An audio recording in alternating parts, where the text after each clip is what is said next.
In class, the girl dozed off for just a moment and came face to face with a demon. You really shouldn't fall asleep in class.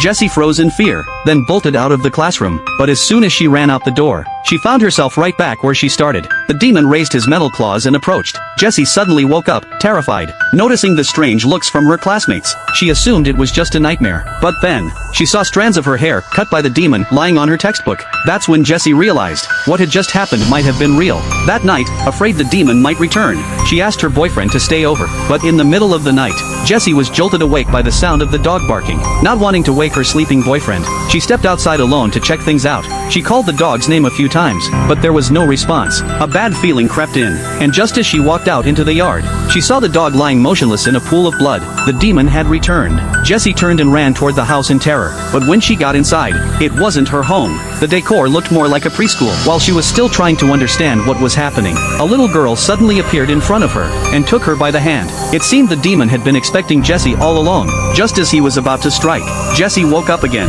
Her entire body was drenched in cold sweat. Thankfully, it was just a dream. Seeing her boyfriend still sleeping peacefully beside her, Jessie went to the bathroom, splashed her face with water, trying to shake off the fear. But just as she was about to go back to bed, Found you.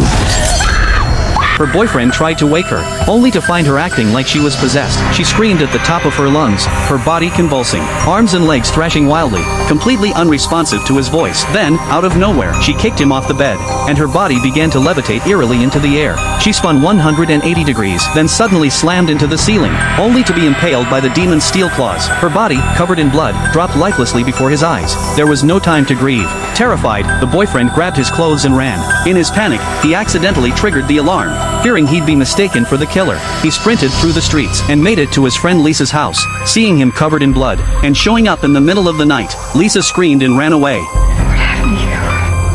The boy quickly explained what had happened, and begged her to help him figure out who this killer demon from the dream really was. Suddenly, there was a knock at the door. Panicking, he jumped out the window, and fled into the night. But the sound of sirens grew louder. Within minutes, he was surrounded by police cars, and had nowhere left to run. Get down! I didn't do anything! Get down! Listen to me, I didn't do anything, I swear!